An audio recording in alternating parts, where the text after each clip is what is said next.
This video is supported by one of the world's largest cryptocurrency exchange platforms, Bybit.com. Sign up today and get up to $1,000 in bonuses and coupons. You can also join a $400,000 trading competition along with other contests where you can win Bitcoin prizes and so much more. Just go to bybit.jasonsherman.org to sign up. That's bybit.jasonsherman.org. Hey everyone, Jason here with Strap On Your Boots podcast. In today's episode, I'm going to be talking to Eric Dickman, the 5 Echelon Group, and he has a podcast called The Virtual CMO. Thanks for joining me today, Eric. Jason, thanks so much for having me on the show. It's great to be here. How's sunny Florida? Sunny Florida is nice. You know, we had a storm go through yesterday. It cooled off a little bit today. There'll be a cocktail on my porch later this afternoon, I can tell you that. I'm jealous. Here in cold Philadelphia, I am jealous, trust me. So let's dive right into what it is you do for your business and how you discovered that you could monetize your business. So basically, the first moment you discovered, I can monetize my business. What was that moment? Yeah, it's a great question. Great place to start. So, you know, I had spent a lot of time in corporate America working with very large enterprise companies, but we all know that sort of the bread and butter of the economy are small and mid-sized businesses. There's so many that are out there, but many of them just really don't have a marketing function. They don't have a dedicated person who runs their marketing. They're not even sure what to do oftentimes. And so what I really wanted to do is I wanted to take some of the skills that I'd learned in the corporate world and start helping smaller and mid-sized businesses do a better job of their own marketing. And what I immediately saw was there's an opportunity there because it's usually somebody's second job. It's something that maybe the CEO or they have a VP of sales and marketing. It's somebody's side job. It's not their full-time responsibility. So they're looking for help. They don't know exactly what it is they need to do.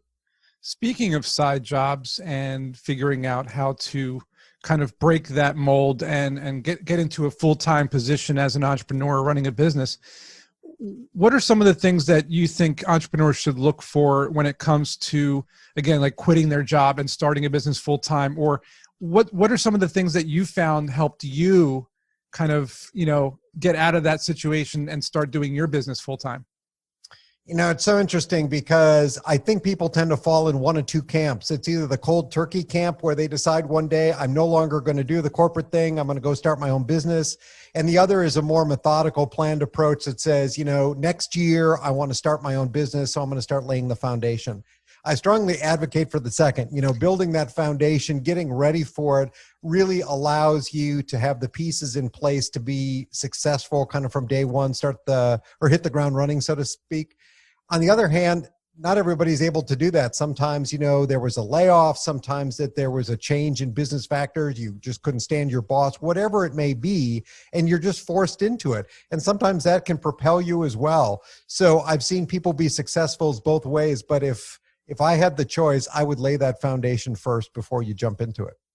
I totally agree with you. I always tell people that they should be starting a business while they have a job, while they have a buffer, while they have some sort of, you know, backup plan, and, you know, see if it succeeds while you're working. And then if you start to earn enough income or generating some revenue while you're working, then eventually you can quit your job and then do the startup full time. Now, this begs me to to think about the fact that we're in the middle of a pandemic. Sure, it's starting to finally subside, but it almost sounds like people are starting businesses now because they have the time, and a lot of them got laid off. So do you think that, you know, being laid off from your job, you know, not only is it a good thing for you to start a business, but do you think that maybe when you're forced to figure something out, it's a good time to start a business? Or is it time to reevaluate maybe what you should become an expert in? Is it maybe a time to validate your market before you start a business, or is it all three? I think for a lot of people, especially people in the corporate world, the reason that they don't do it is not because they don't have dreams, aspirations, passions, you know, to get out there and do something. Maybe they've always wanted to start that business, open that restaurant, whatever it may be. But there's this illusion, and it really is an illusion, that there is security in these corporate jobs, in working for these big companies. And I think the pandemic has shown that there isn't that security, that it's really not there. When the going gets tough, companies are going to cut back on staff, reduce hours. They're going to make some pretty drastic changes to stay afloat because, especially for public companies, they've got a responsibility to their shareholders. They've got to make that money. And for private businesses, somebody is unlikely to go under supporting a team that, the business no longer supports. It's just a tough decision to make. So I see that this pandemic has helped a lot of people realize that and to say, hey, I'm working from home. I can do this. I can take my idea, my passion, and turn it into a business. What better time? And I think it's opened a lot of people's eyes to that lack of security that maybe existed in their old jobs. 100% agree with you. And of course, during the process of these people starting these businesses, and you and I both started businesses many times, there are challenges along the way. And, a lot of people talk about the hurdles and the obstacles they had to face and they had to overcome to get to a certain point. What were some of the biggest or the biggest challenge that you faced that you came across while you were starting your business full time? I think there are two things that I would focus on there. I think the first is just getting over some of those initial fears of going out on your own, telling the world that you've started a business. I think there's a lot of worry that there's going to be rejection, that people are going to be critical of you. And in fact, there's a lot of support out there. People are very encouraging and they like to see that you're out there trying something new. But I think deep down in a lot of us, we've got a lot of insecurities there, and making that initial announcement to the world and said, hey, I'm going out on my own, that can be a tough hurdle to overcome. And I think the second one is that we tend to stick in a tribe. And one of the biggest things that can help you when you're starting a business is having a strong network, people in different areas of business that can really help you out. Go to people if you need this service or this product, people that that you trust. And unfortunately, I think a lot of times we get very cocooned and we just sort of interact with the people, oftentimes within our same company, especially if it's a large corporate environment, and don't build that network outside to really help us when we become entrepreneurs. So basically get out of your comfort zone and talk to people who you normally wouldn't talk to. Yeah, build those relationships while you can. And then when you need them, they're there. That's not a bad idea. And of course, networking nowadays is tough to do because you can't really network. So I guess it's more about joining groups online and maybe having some Zoom calls with different groups and talking to people, or, FaceTiming, emailing, just trying to get out there really. I guess that's the option they have nowadays. Now, let's say you had a time machine, right? And you can go back in time and you could choose the moment you made the largest mistake of your business. What would that be? And how would you have avoided it in the first place? Yeah, so I think the largest mistake that I've made sort of in business in general is not taking action soon enough. I think it falls back to that comfort zone, whether it's been when I've been an entrepreneur to say, oh, well, let's just give it a little bit longer before I make a pivot or a change, or whether it was in the corporate life to say, well, let's give it a couple more years and see where things go. I think oftentimes it's so hard to break out of that comfort zone that we fail to take action and waste time. And so if I could go back in time, first of all, I would have become an entrepreneur years ago. I would have left. I was in my longest running corporate job for almost 18 years. Wow. I would have, cut that much shorter, taken that experience, gone out and become an entrepreneur. And as an entrepreneur, I would have looked at my roadmap and said, okay, I've put some time and investment into, maybe this marketing channel, or I made this attempt at a business. It's not working out. I need to pivot and try something else sooner rather than just lingering. So really it was time. You would have spent less time at the corporate world and jumped in. And that happens to everybody. It seems like everyone always says the same thing. They say, I wish I did this sooner. I wish I started earlier. And, but the truth is, and we both have to admit this and tell people this, who's listening, is that it's never too late. No, it's never too late to try something new. It's never too late to start a business. It's never too late to learn something and research something. It doesn't matter how old you are. It just matters that you put the time and the energy in. If there's an opportunity to pivot your business, let me just throw in a real quick dumb example. COVID has made a mess of a lot of things, right? Businesses have been severely hurt, but you also see businesses that have pivot. Go to the grocery store and look at all those temporary plexiglass shields that are up in front of the cash registers. I can guarantee you that didn't come from a plexiglass shield company. That came from a sign company or a frame company or something else that had access to those materials and said, hey, there's a need for this. Let's jump in and do this. And that's the kind of thing that you have to look for as an entrepreneur. Where is an opportunity? Sometimes they can spring up very quickly, and you've got to be ready and nimble enough to pivot on those, take advantage of them. Absolutely. Look for pain points and gaps in the market that you can fill a need. Yep. And I had a mentor, speaking of starting earlier or wishing you started earlier, I wish, there was a piece of information that I had that was given to me by a mentor that I wished I had gotten much sooner. And it was basically to delegate my tasks to people and stop doing all the work myself, give up some of the control, because I wasn't able to scale my business. I wasn't able to move to another level, and reach more goals, because I was so,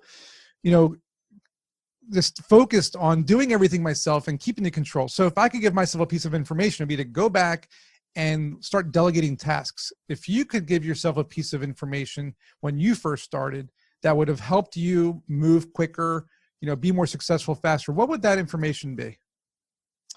Yeah, that's a great one that you brought up as well. I would totally agree with that. I think it's a piece of information that I share with a lot of people, but it's hard to put into practice, is sell first, worry about the infrastructure pieces later. If you talk to any aspiring entrepreneur, they're working on their logo, they're working on their business cards, getting that website done, all these things, because, you're sort of in your own little world again. You're in that little cocoon. You're doing all these things. It's fun. It feels like you're making progress, but you're not really selling anything. The idea is you want to get that revenue coming in as soon as possible. There will be time to build out that website, to get that fancy business card, to, get a new logo, whatever it may be. But that doesn't always have to be day one. Start working as soon as possible on ways to generate revenue, and then start to pick up those pieces as you go, instead of waiting 6, 9, 12 months to get all those pieces in place and then wondering where your business is. Love it. Yeah, you're absolutely right. Too many entrepreneurs spend too much time building, and not selling. I agree with you. And so there must have been a moment in time where you hit a wall and you might have been depressed. You might have wanted to give up. You wanted to throw in the towel. You got beat down too many times and you wanted to give up. What got you through that moment? What was the thing that made you want to get up the next day and keep going? It's so tough as an entrepreneur because in many ways you're in it alone. You may have family or a supportive spouse or maybe even some good friends who you can talk to, but many times they're not involved in the business in the same way that you are. And so it's a bit of a lonely path. You are the one that's the most invested in your journey. And I think for me, the toughest times come, when you're putting in all this effort, you're doing the right things, but you're not seeing the results. And you just start to question yourself, should I be doing this? Is this the right path for me? And I think the rewarding thing that makes me get up the next day is just seeing those little signs that, it's working. It might not be fireworks in the sky, kind of big deals, cash, falling down from the trees, but you can see the little investments that you're putting in over time. They're starting to make a difference. You're starting to build a brand. You're starting to get recognition. People are starting to call you instead of you calling them. All of these things create momentum, and those little pieces of momentum are the things that you need to pick up and build on, because they're the results of the effort that you've put in previously. And that actually brings up a good point. You're saying little things are coming up and that's making you realize it's working. And a lot of entrepreneurs, they have a bigger mindset, a bigger picture kind of goal orientation, and that can be a recipe for disaster, because they're like, well, I didn't build that app and nobody's using it, or I didn't make that movie because no one's funding it, or whatever it is. But if you can have actionable items that are smaller and attainable within a shorter time frame, then maybe that's a good way for people to, achieve those results and see those small little milestones to make them want to get up the next day. And I think that really poses a good, that's a really good kind of, focal point for entrepreneurs, is to, instead of looking at the bigger picture, look at the smaller picture and kind of achieve those smaller results, I think. It's the journey, right? Not the destination. You want to see success all along the way. And sometimes, like as a marketing guy, I pay a lot of attention to my website, and, I go into Google Analytics and I see, oh yeah, traffic is going up. It's going up. It's going up. Well, it's going up for a reason. There are other things that are going on that are drawing people into the website. that's good. You might not see it translate into, like I said, dollars falling from the sky, but they'll eventually come in if you can start to build on those things and you've got a plan in place. Yeah, and you could probably dive even deeper into, like, say, a marketing plan when it comes to, say you want to advertise your mobile app, right? And you want to target a certain demographic of say 35 years old to 45 years old, and you're targeting them, and you want to get like 100,000 people to download your app. That's a big goal. Yeah. Right. So what kind of marketing in between are you going to be, adding to your list as smaller action? Well, give me an example of like actionable items that you would put on a list of marketing tasks to reach your goal that have nothing to do with reaching 100,000 users. Like, what would be like before that, right? And that's a lot. This is the thing that entrepreneurs need to hear, because 99.9% of them that come to me, their goal is to reach 100,000 or 1 million users in like a day. And I'm like, guys, you have, weeks and months or even a year of work before you even get to that point. So what are some of those things that we would tell them? We live in such a noisy environment where there's so much advertising, there's so much content. We are just being bombarded by messages. When you're an entrepreneur, you've got a new product or a new brand, it's very hard to stand out from the crowd. It's very hard to make enough noise to get those 100,000 downloads.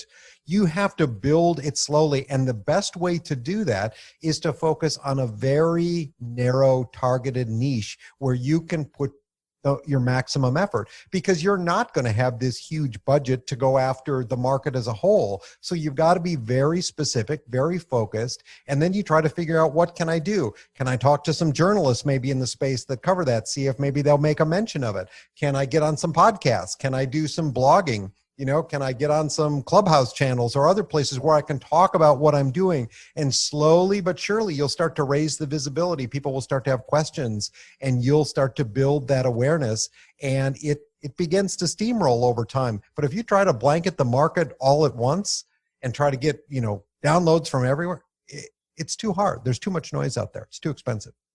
And everybody listening right now should take note of what Eric just said. Every single point he just mentioned had nothing to do with spending money. So that's the part I think that is most important, is blogging doesn't cost any money. Making a podcast doesn't cost any money. Posting, content, reaching out to journalists on Twitter doesn't cost any money, right? So they're so focused on posting ads and spending money on videos and spending money on this and that and the other thing. They're forgetting that that's not how you get a target market.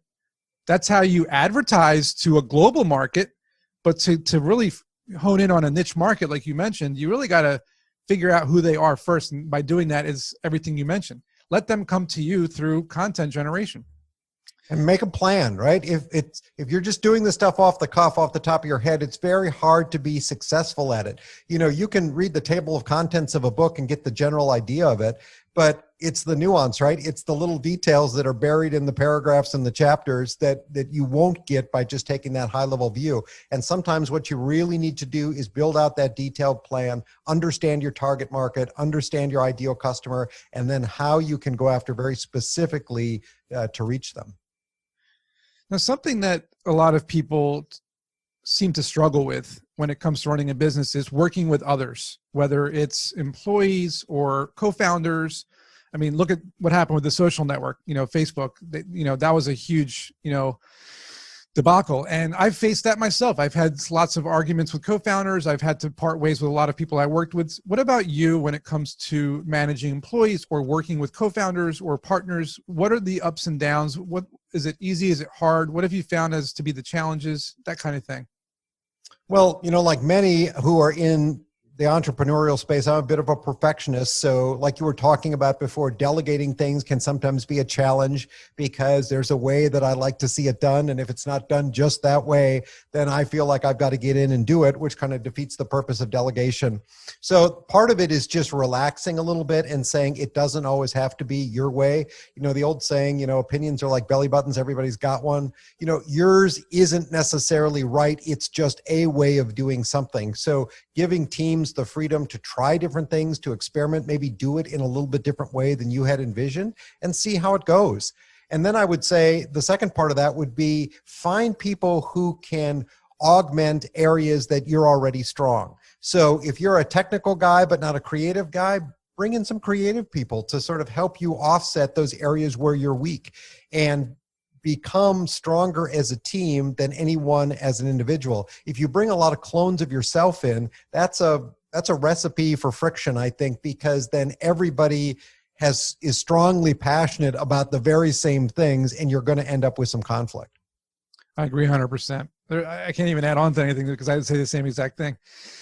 Now, let's have some fun here. There's something called the aha moment, right? And everybody has it at one point in their life when they realize, oh my God, this is what I always dreamed of. I finally succeeded. I know my aha moment very clearly. What was yours? You know, it was funny because it's a relatively simple thing. So I'm a marketing guy, geek out on marketing kinds of things. And when you're starting a company from scratch, literally, what is the 5 echelon group? Nobody knows. You know, you've got to sort of explain what that is. You got to build a web presence. You got to do all this. So I think my big aha moment was when somebody filled out that first contact form and said, hey, I'm really interested in your services. It's like, it's working. You know, people are coming, they're finding my content. They're seeing the value of the services that I provide. And I didn't spend a nickel to do that. I just kept doing exactly what I advise my clients to do. And that was really an aha moment for me. You know, that's a great example of a success, right? People always seem to, when I say people, I'm generalizing, the overall population of the world seem to think success is becoming a millionaire, for example. And I always tell people that's just not the case. You know, success is exactly what you mentioned. Somebody contacting you, somebody reaching out to you on your YouTube channel, someone sending you an email saying they want to interview you for an article, right? Yeah, I didn't, talk to this journalist. They're contacting me type of thing, So I think people need to understand what you just said is success comes in many forms. It doesn't have to be financial. It can be the little things that you realize you have value, that you're adding to society in some way, and people notice it and they're reaching out to you. That's success. So they should definitely look into that. And when it comes to running a business, because, you and I are both entrepreneurs, we work for ourselves. What do you think are the perks, the advantages of running a business? Like what do you like about it? So I've been one of the lucky ones. Even when I was in the corporate world, I worked primarily remotely. So I've been an at-home worker for many, many years and have sort of gotten into the flow. When COVID came along, it was not that big a deal. But, the biggest thing about owning a business and being an entrepreneur that I am really passionate about is that work-life balance. I really believe that we work to live, not live to work. And although you can find a lot of passion and purpose in your work, and I'm a firm believer in working to add value to others, but you do it also so that you can have a thriving personal life, that you can build those contacts, that you can, have time with friends and family, that every, spare minute of your day isn't spent at your desk doing business work. And I'm really passionate about work-life balance. And I think that is much easier to achieve as a business owner if you plan for it. Yeah. That's another good point because there's so many millionaires out there that are telling people, oh, you got to hustle, 7-day work weeks, 12 hours a day or 16 hours a day. And I'm like, that's burnt. You're going to get burned out. And sure, at one point, all of us had to do the 12-hour days and the, 7 days. We had to, all of us. But once you get past that, you realize it's toxic. You're not going to be worth it. So work-life balance is very important. I always tell people they should be doing some sort of daily exercise, eating healthy. Personally, I like to do yoga and meditate, play the piano, walk my dog, cook healthy meals, and make sure that I'm detaching myself from a computer or detaching myself from the phone. After dinner, I shut my phone off completely. I don't answer any, no social media. Like I really try to detach. And I think people need to start doing that more and enjoying the actual reality of the world versus, electronics and social media, which is very impersonal and it can make people depressed. So I'm glad to hear that you're balancing your life. What are some of the things you do when you're not working? Like not just, spending time with your family, but what are some of the things you do to detach from your job and from your life in general? Well, it's funny because everything obviously has been thrown off with COVID and the lack of the ability that we've had to travel and whatnot, but I love doing simple things like going out to eat with friends, or I'm a big bourbon guy. So I love to go and try a new bourbon with somebody, sit out on the patio or next to a fire pit and do that. I love the outdoors, love to ski, love to hike, love to camp, really explore different parts of the country and do traveling when I can. I just enjoy a quiet afternoon out by the pool, pull up a book and, or pull out a book and read that and just enjoy the nice weather. I'm a firm believer in every day, at least at some point, even if it's only for a walk around the block, you want to get outside a little bit, stretch those legs, breathe in the air. But there is something so rejuvenating, I think, about getting out in nature.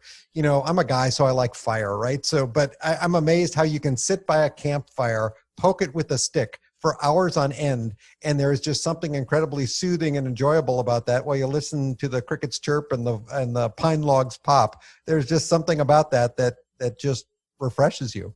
That's because it brings you back to the days of the caveman, right? It's a primal urge to start the fire. I think that's part of it. I really do. And I'm jealous you have a pool. Yeah, I just learned that right now. You have a pool, and I think I see the reflection of it. It might be. You might see it in the background there. It's a little cold still. It's okay. Not quite ready to jump in, but give it a week or two and it'll be there. Man, I would love to have a pool. Trust me. So let's tell some entrepreneurs some words of wisdom that you might have that you learned over the years. Maybe something inspirational that will help entrepreneurs reach their dreams like we have as well. So I'm a firm believer in that we learn from our mistakes more so than our successes. But that doesn't mean that you have to make all the mistakes yourself. Oftentimes, you can hear words of wisdom from mentors, from people who have been there before you have, and they can help advise you on things not to do, and that helps you in your business journey. And so I would advise entrepreneurs to do things like listen to podcasts like this, to get on things like Clubhouse where you can talk with other people who are maybe in a similar situation, read books, or audio books or whatever. There's so much knowledge out there, but carve out time during your day to absorb it. Don't get into your own world where your opinions are based strictly on what's going on inside your head. Make sure you get some outside influence to validate your thinking, to validate your ideas. I have seen so many really talented people go out of business or really suffer because they have been so close to their product that they don't even see the faults of their product, their faults of their marketing approach, their faults of their sales approach, because they're getting no outside influence at all. I mentioned that so many times in my course and my book and everything is to research, learn, educate yourself, become an expert in things. And you just hit the nail on the head once again. It's get outside of your head, learn what the world has to offer, and absorb as much knowledge as you can, and then share it with others along the journey as you figure out how to do it for yourself. So I want to have a shameless plug for you. Is there anything that people need to know about you, a place to check you out online, or any kind of offerings you have? Yeah, thanks for that. Certainly, if you're a business, you're struggling with your marketing, don't know what to do, I'm more than happy to sit down on a phone call with you, just walk through what your plans are, what your goals are, and see if there's any way that I can help. Best way to do that is just to go to my website. It's 5echelon.com. /free, and there's a sign up form there where you can schedule some time to talk. And I'd love it if you check out the podcast as well. It's called The Virtual CMO. It's on Apple Podcasts, Google, Spotify, whichever player you like to use. The Virtual CMO, it's there. Awesome. Everybody has the information. So get on it and start listening, start downloading, and I'll see you guys all in next week's episode. Thanks again for coming, Eric. Thank you, Jason.